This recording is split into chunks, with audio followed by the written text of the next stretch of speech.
c'est quelqu'un qui ne correspond pas à ce qu'on attend d'une femme. Elle ne rentre dans aucune forme de soumission attendue. Et ça, c'est vraiment si inhabituel qu'on le lui fait payer très cher.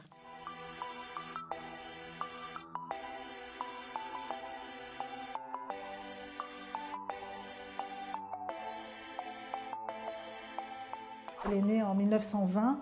À 9 ans, elle parcourt son voisinage à vélo pour distribuer des tracts féministes. À partir de la Deuxième Guerre mondiale, elle devient résistante. Puis, en 1949, elle rencontre Simone de Beauvoir et c'est la révélation de son féminisme qui donne lieu à l'écriture de son premier essai féministe. En mai 68, elle descend tout de suite dans les rues les mains armées de pavés. Elle se rend compte au lendemain de mai 68 que les femmes n'ont pas joué le rôle qu'elles auraient dû jouer dans cette révolution et cofonde et le MLF, puis presque simultanément le Front homosexuel d'action révolutionnaire, alors qu'elle-même ne se revendique pas comme homosexuelle. Ensuite, 74, c'est son tournant écoféministe. Elle est la première à définir ce qu'est cette double oppression patriarcale. L'écoféminisme, c'est de penser que le pouvoir patriarcal, il s'exprime à la fois en opprimant les femmes et en exploitant la nature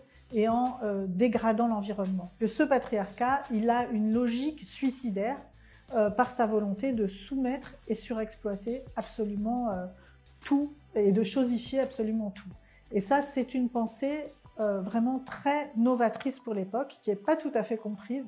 L'audace de Françoise d'Aubonne, c'est qu'elle a été jusqu'à faire un attentat, un sabotage de la centrale de Fessenheim. Il n'était pas question de blesser ou de tuer qui que ce soit, mais elle considérait que la violence avait un rôle pour attirer l'attention et montrer qu'il n'était pas acceptable de développer le nucléaire.